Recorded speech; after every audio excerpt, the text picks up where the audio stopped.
This is a story that happened in South Africa. In 1989, in a township on the east rand of Johannesburg, a baby boy was born. His name was Zelani Nkosi. His mother, Nandline Daphne Nkosi, was HIV positive. She didn't know it though. Nobody did back then. It wasn't uncommon for people to get tested for HIV, not in 1989.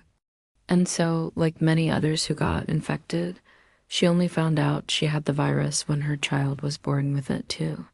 Newborn babies are usually tested for HIV, unless there is reason to believe they might have contracted it from their mother.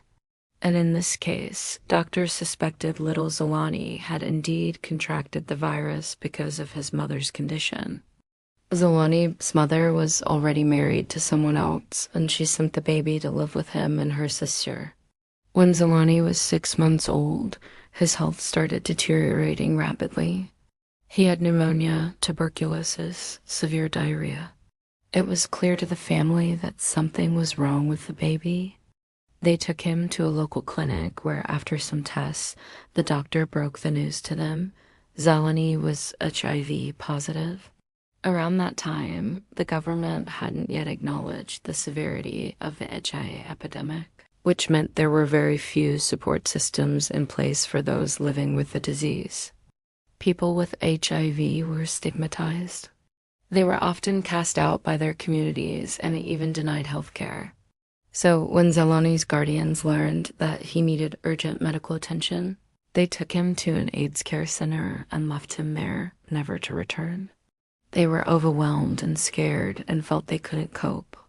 Fortunately, Zelani spent most of his childhood at the center. A woman named Dale Johnson became his foster mother. She changed his name to Nkosi Johnson.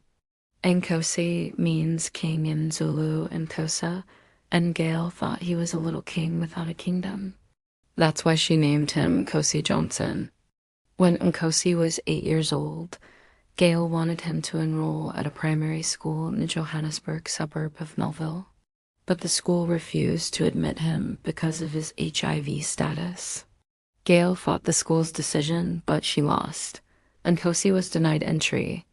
The school principal argued that Nkosi's presence would negatively affect the health and safety of other children.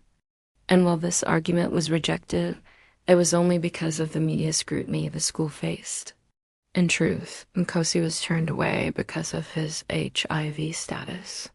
But that didn't stop Gail from trying to find him a school. Finally, after 3 months, another school agreed to admit him. This time, though, he had to be homeschooled. This arrangement lasted until 1997, when Nkosi was finally allowed to attend classes in person. In the meantime, Nkosi's story spread across the country. People were outraged. How could a school deny entry to a child just because he had HIV? This led to major policy changes in South Africa's education system. The Minister of Education at the time acknowledged that schools could not refuse admission to children living with HIV and AIDS. After Nkosi's story made headlines, Gail continued to advocate for children living with HIV, and she and Nkosi became key figures in the fight against HIV and AIDS in South Africa. In 1999, they even established an organization called Nkosi's Haven, a refuge in Johannesburg offering residential care and holistic support to HIV-positive mothers and their children. By this time, Nkosi was doing well in school, but his health began to decline again in late 1999. He was only 11 years old. On July 2000, despite being sick, Nkosi wrote a speech for the 13th International AIDS Conference held in Durban. He spoke about how children living with HIV were treated as outcasts and urged people to fight the stigma. His speech went global. It was broadcast to millions across the world. Nkosi captured everyone's hearts and moved them to tears. Here's what he said: "Care for us and accept us. We are all human beings. Don't be afraid of us. We can walk, we can talk. Don't be afraid of us." He repeated this message later that year in Atlanta, and both speeches. He emphasized that people living with HIV and AIDS deserve dignity. These speeches helped change people's perception of HIV, and Nkosi became internationally recognized for giving AIDS a face, a human face. He was hailed an icon of the struggle for life by former President Nelson Mandela.